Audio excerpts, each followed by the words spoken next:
Welcome, fellow artists of the world.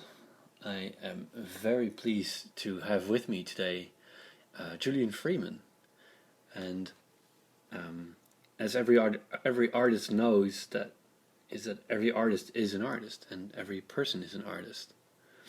And the interesting is this: Julian is currently exploring video editing and creating art and making movies, and he's just made a delightful 4-minute live-action short film just around the feeling of Friday. And as I watched it, I was like, damn, this is really good. And then he continues and he talks about, yeah, I had this technicality and I had that technicality, but there is a lightness around it.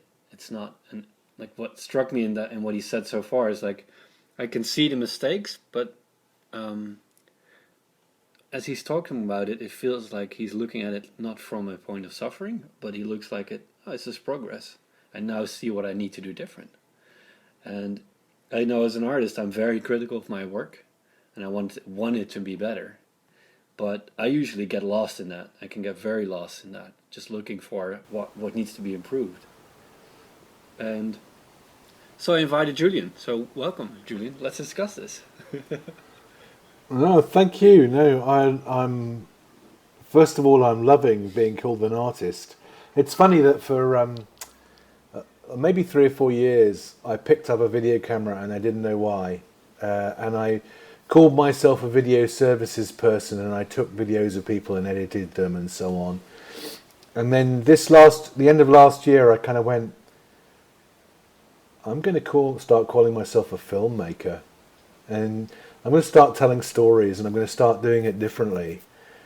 And the good thing about that is that I've, done some of the groundwork. So I was like ready, and the camera came to hand, and that all feels really good. And then I started doing some stuff, and of course the first thing I started doing was to realize that what I'd been shooting was, when you come to edit it, it wasn't good enough, what I was shooting. So I upgraded my editing capability, and the first thing that said to me was, you need to go back now and update your ability to shoot the footage.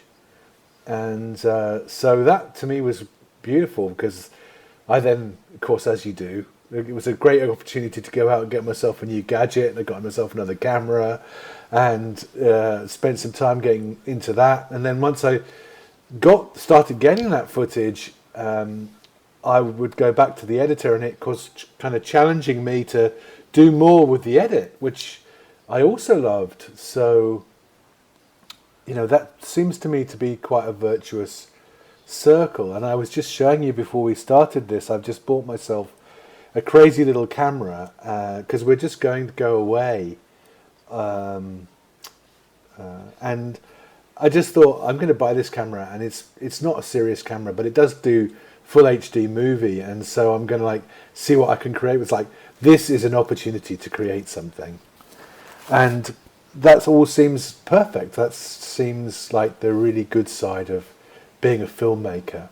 And then you were talking about the next piece of it, which is that, do you remember there's that, is it Edison or somebody who has that saying about, it took 1,000 failures to make a light bulb? And I always used to have some really horrible thinking about that, like, oh my God, is it going to take me 1,000 attempts to get there? But what happens is, what I'm finding is that I just get something done, and then I look back at it and go, oh no, that's not quite right. And I couldn't have seen that without creating what I've just created. And I almost kind of give thanks for that mistake. It's like, I know what to do now with the next one. And it's like, it's so showing me the way to develop what I'm developing. And I love that. I think that's a real, so instead of it being some horrible thinking about, oh no, I've made another mistake, it's like, oh, there's something here, there's some nugget here that I can use for my next piece of film. So it's just kind of keeping me moving forward and learning and growing, and I just find that a really nourishing, if that's the right word, process. I'm really inspired to continue in this area to the point where I go out and buy myself a camera just to see what I can do with it. If it makes me one movie, then it'll be fun. So I've just been writing like crazy and keeping track of all the things you said. Because here's what I absolutely love, and one of the state of mind things is that we are always living in the feeling of our thinking. And I've seen that a little bit more profound, and it's literally, it's not the circumstances that make you feel a certain way. And so I was just keeping score. It's like, I hear you say I bought a new camera, and the feeling that I got from you is just like, you're just really enjoying that.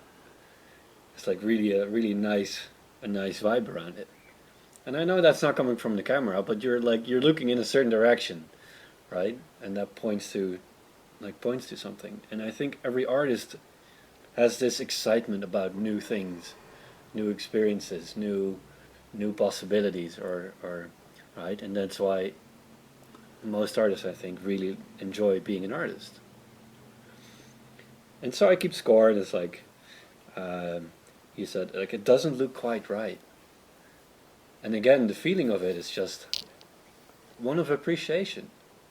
And so that doesn't point to the mistake, it points to the quality of your thinking. And you have a really nice experience of that, because you're experiencing your thinking, and your thinking is just looking in the perfect direction. Looking for opportunity, being open to seeing something new, mesmerized by not knowing what's going on. And that's why I invited you, because you said something earlier. It's like you made a mistake, and it shows me the way. And the feeling around it is just of clarity and appreciation and just excitement and I think if any artist would get that, because I know so many artists who and I speak for myself here. It's like I would create something, and I would not be even halfway, and I would be like, oh, in the feeling of, oh God, it's terrible. Oh, look at it, it's horrible. Like I'm trying to pretend like it's horrible, but it's hard to do that right now. But and it's, yeah. It brings to mind for me a story. There's a guy that I've known for a long time. I don't know him particularly well, but he's an artist, and he lives in Cornwall in England, and he paints in a style, they call it naive, right? So it's kind of like an modern impressionist style. And I've been following him for about over 20 years, maybe 25 years. And when I first met him, you went to his house, it wasn't well decorated. It just had stacks of canvases on the floor, and nails on the wall. And you looked around and decided which ones you liked. And he'd put them up on the nails on the wall, and you could see see them in better light. And then you'd say, how much is this one? And he'd measure it, get a tape measure out, and he'd measure it. And he'd sell it by the square inch, right? So if it was a small painting, it was a small amount of money. And if it was a big one, it was a big amount of money. And I was like, okay. So we bought something from him then. And now, 20 years on, it's valued like 10,000 times more than when we bought it. And yeah, I think if he looked back at that early painting, and if I compare his early paintings with his later ones, we've got one of his later ones too, his style has developed so far on from his original place. But there's something really fresh and really vibrant about the original painting too. And it's just as valid, it's just as valuable now as it was then, but in a different way. So for me, that tells me that, if I just keep picking up the camera and following what I'm doing, then I might in 5 years' time come back to that video that you talked about and go, oh, that was horribly crude. But there'll still be something in it for me. It will be an important step along my journey, and I feel like each step is taking me there to a great, each step is great, but each step is taking me there. It's like I just get a certainty around it that I'm building my own style. I could try and be Ridley Scott, but Ridley Scott isn't me. But I know that I can be me, and I know that that's going to connect with my audience, with the people that want my style of film, and that feels good. If I can really connect with some people, and I'm already starting to, then hey, what else is there to do? Yeah, I love your point about just the intellectual understanding of this, but I love your point of, like, you wouldn't say that early Van Gogh work it's worth more or less. It's Van Gogh, period. Right. And that's what I saw in your video. It's like it's easy to look at it in 100 different ways, right? You could look at it, it's like it's technically crude or not or whatever, and make all kind of judgments. But on some level, there's something there that shines through it. And I think that's the value of any artist's work, that it's not in the lines, it's in the experience of the work. And there's something there. If you look at a Van Gogh, there's something there, and it's not the lines, but it's the way the whole thing is created, and you see basically the soul of the artist shine through.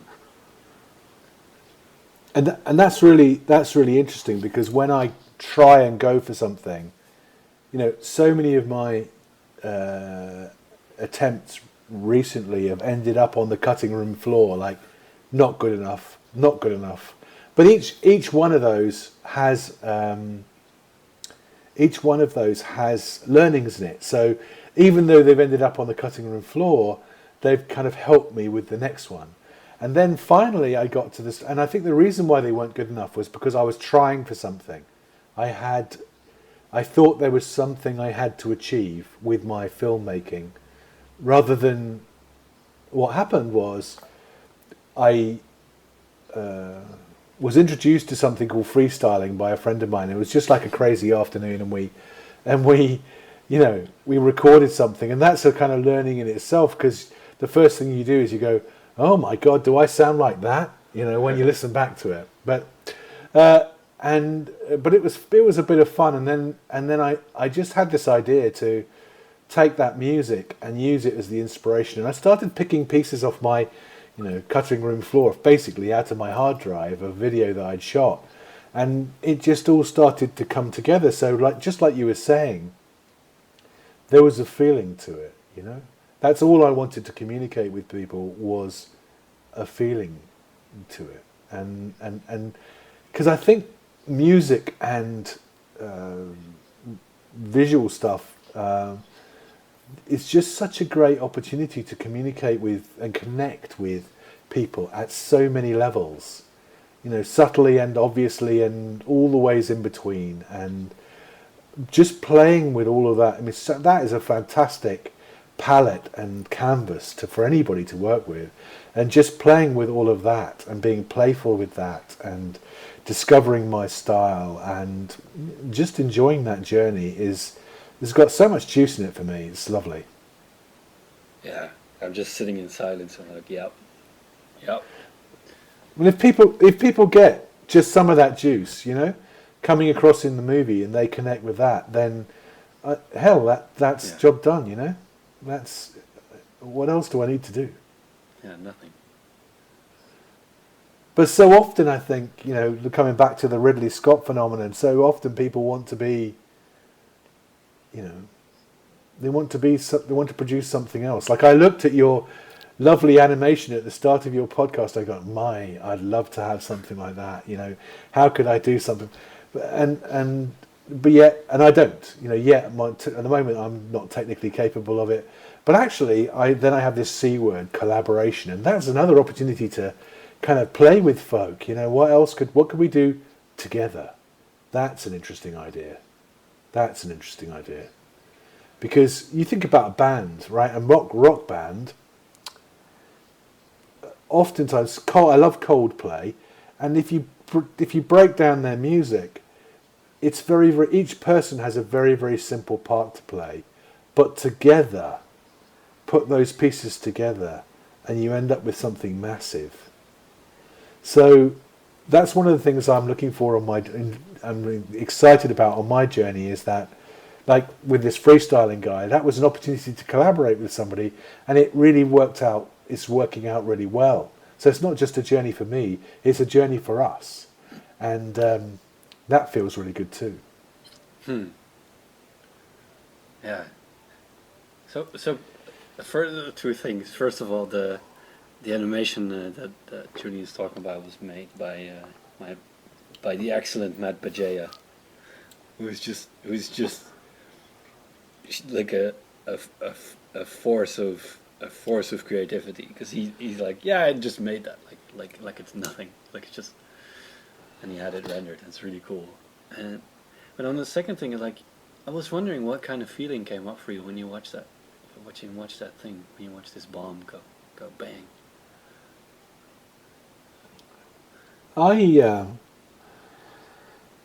It's funny because I go to the movies now in a totally different way. You know, now I'm looking at it as a Yeah. filmmaker myself, albeit with very limited resources compared to what Hollywood has.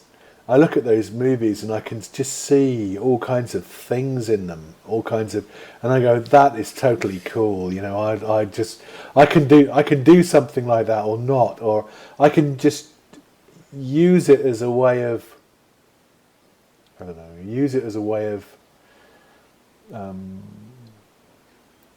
uncovering my own creativity. There's a couple of great ones there. I'm just reminded of, I'm going with my son to see a band called the Foo Fighters in a couple of weeks' time, the end of their UK tour. And there's a track they do called Monkey Wrench, and in it, the most powerful thing, for me anyway, is a pause. You know, the music just pauses for a beat, a long beat, and then starts again at full driving rock, rhythm. And that pause is so powerful, and I'm like, oh, pauses. How can I use? There's something I can do with a pause, And so things like that jump out at me, and I just see that as an opportunity. Now that doesn't mean I go rushing back to my computer system and start to put together an example of that. Sometimes I have a play with it, but I think it's just all, I'm just sucking it all in, and it's just part of what's taking me to the next level. So every time when I see your bomb exploding, I kind of go, there's something there. There's an opportunity. Yeah. There's the next level. I can see the next level. Yeah.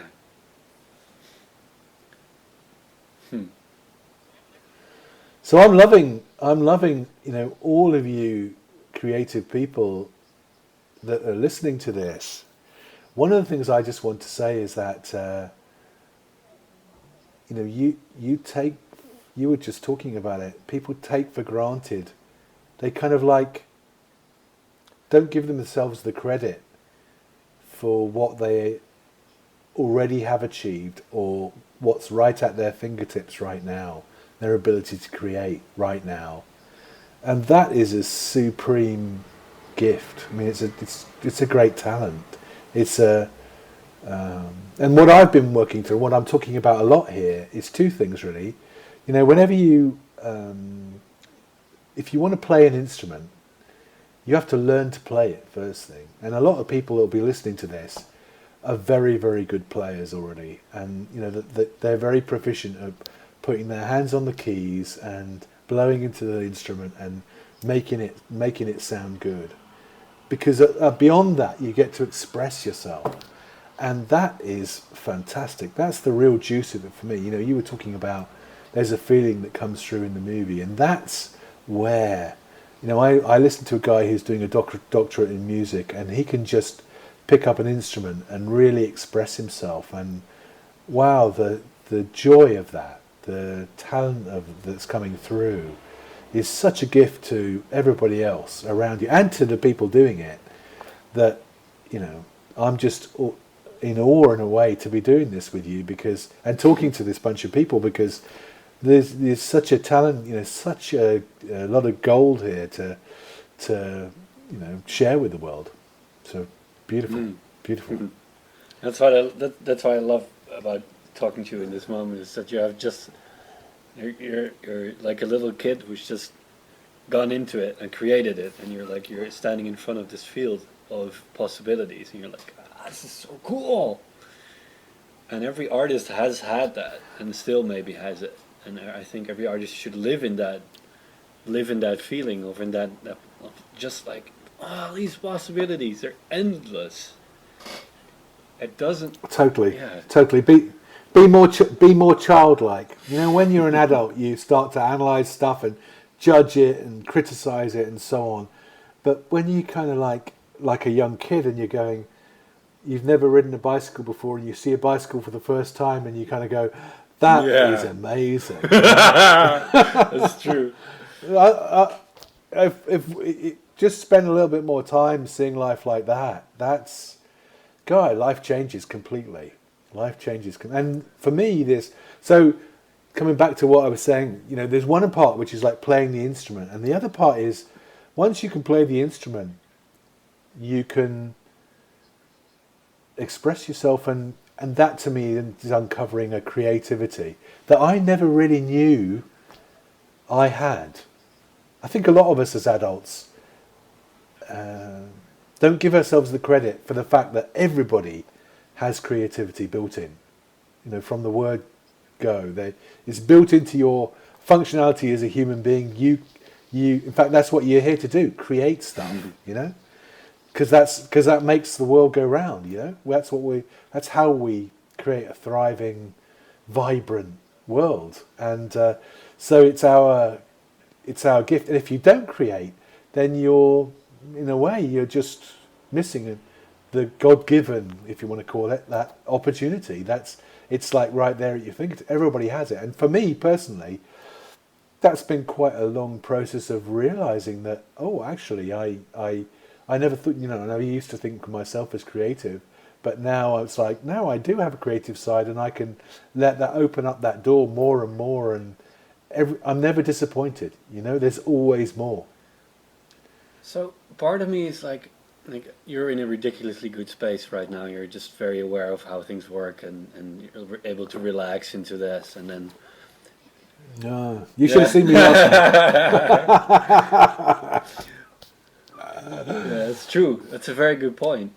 And sometimes stuff just doesn't go right. I mean, I remember producing one of my cutting room floor edits, and it just. I was like so adamant that it had to be finished, and it had to be good, and it had to be. But whatever I tried doing with it, I just couldn't get to a place where I was satisfied with it. And that's kind of interesting too, because there's a kind of, in a way, not being too attached to it. It's like, okay, so that didn't work out, but you know why that didn't work out, and now you can take that forward to the next piece, and it's built in now. You know, that learning is built in. It's like, you can't edit that shot with that shot. Yeah. It just doesn't work. Yeah. For me anyway. For me, the way that I look at it. And so I'm actually satisfied with the fact that movie sits on the cutting room floor.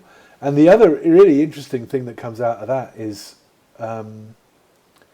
quite often for me, it's not the footage that I went for that is exciting. It's the other bits of footage that I happen to capture along the way. Sometimes there's something at the start of a shot or an end of a shot that I look at as I'm, importing it and so on, and I go, that's really cool, and then I don't know at that stage how to use that, and then but I give myself some space and it comes. So yeah, I love them. That again is about the unknown always surprises you. Stuff comes out of the blue, like a mistake can be perfect sometimes. Yeah. So at the time I could be really frustrated and going, this isn't working out how I want it to, But if I'm open to the fact that sometimes in the mistakes there's real nuggets of gold, in whichever way that works, then that actually ends up feeling good. So now I've reached a stage where when I get to one of those frustrating points, I go, okay, this means that something better's coming. you know, and I can step back from it a bit and go, all right, that means I'm getting close to being at the next level, which is great. It's on its way. Would you? I'm just curious what you think about this. Um, would it be helpful to discuss a little bit how the mind works? Do you think that would help people, or do you think it would be better to continue this exploration on the creative process itself? Because artists out there are not going to know. They have like somebody who's listening to this isn't going to have a clue how to be more of a kid, because he can't do that. But you can, but you don't know how. I think we've been talking about it all along, actually, Hank. In that, for me, just like our inbuilt creativity, we have an inbuilt guidance system, and it's our feelings. So a lot of people, back to the difference between being an adult and being a child, is a lot of people, as one of my good friends said, their elevator stops a floor too high. They're living in their head a lot. They're thinking about stuff and analysing it and so on.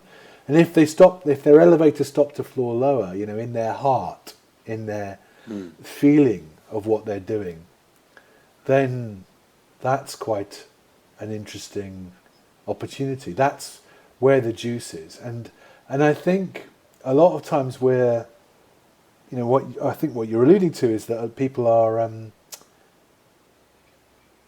they get a feeling about what they're doing, like if something's wrong, and then they try and analyse that. So they've gone that floor too high, yeah.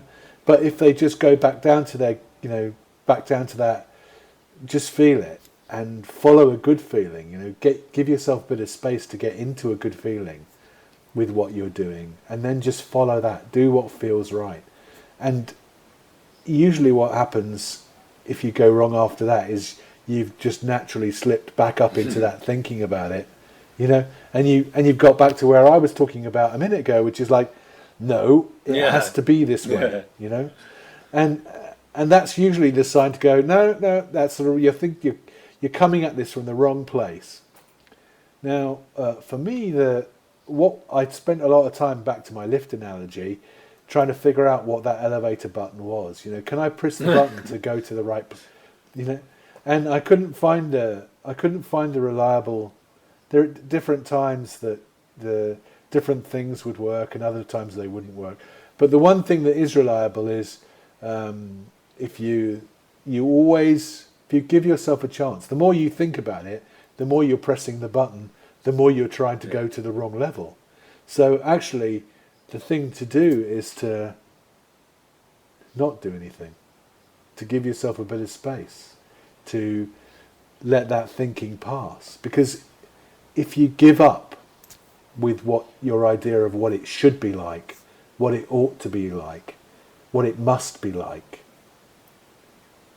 if you give up that thinking and just let that pass for a little bit, then usually you get some kind of, oh, actually, do this, and then you try it and you go, yeah, actually, that's working for me, and then you start to build on that, and at that point you're following the good feeling again. So for me, that's how we all have an inbuilt guidance system, which is like our feelings. They're telling you, if you're in a good feeling, you're on track, you're on path, you're headed in the right direction. If you're in a bad feeling, all they're telling you is you're just pointed in the wrong direction right now. Just give yourself a chance to come back to the. It's like an aeroplane, an autopilot or a sat nav. If you don't follow the sat nav's instructions, the first thing it does is it goes at the first opportunity, turn left, and then if you don't do that turn left and follow it, it does it again, and so it keeps nudging you to head back in the right direction. And so what it's giving you the opportunity to do is to, sometimes we think we know better. How many times have you taken your sat nav out in your car or your bike or whatever it is, and gone, no, I know better than the route than this sat nav's telling me I'm going to go this way, and the sat nav's been there going, no, turn left, no, turn left, and you're going, no, I'm not going to turn left, and that's where we get into all this thinking. If we just follow the sat nav and it puts us back on course, and then everything's good. Yeah, so here's what I love about that, because I know that many artists, and I've witnessed this, even the ones that are having excruciatingly difficult things to deal with, when they open up and when they relax, when they don't press the button, when they follow the feeling, and this is usually when they sit down to create art, they just flow into it, and amazing things come out. Right? Magic happens when somebody is open to the moment and open to new thinking and new ideas, and takes mistake mid-stride and keeps on flowing with it and just picks it up and sees it as a gift. Right? So I know that many artists out there is totally gonna recognize that. It's what you could call a flow. You just go and it's just effortless, and because you have done so, it's like you say, after you've done a certain amount of practice with a certain instrument, you can just play it. You can just let your soul come through. And here's the deal, though. I know that many artists at the same time, they struggle with a deadline or another thing, and the feeling of it can be pretty bad. It's like, oh, I need to have this shot finished in 2 hours, or I'm toast, or there's consequences. And that's true. You are toast. There is consequences, but the feeling never pointed to that. The feeling pointed to the fact that you're not open to opportunity right now, and that's what I love in your sat nav metaphor and the lift metaphor. It's the feeling doesn't point to the deadline at all. It points you to the fact that you're not looking in the right direction right now, because it's not helpful. It's not helpful to go, the deadline's coming. I need to do something. It had to be done. That's not helpful. What is helpful is to fall open and to see opportunity. And maybe there might just be an opportunity to totally make that deadline without any effort. Because and artists know this, right? If I was only in the flow right now, I would make this deadline with no problem. But then there's again, they're not in the flow, they're aware they're not in the flow, and they try to get into the flow, and they ask, like, how can I get into the flow? And then there's this horrible feeling, which just points to the fact that, dude, go back, wrong direction. And I wish if an artist would see that, when that happens, what goes on, he might actually go like, hey, this is interesting. This is, because there's opportunity there. Like a lot of things in life are actually quite easy.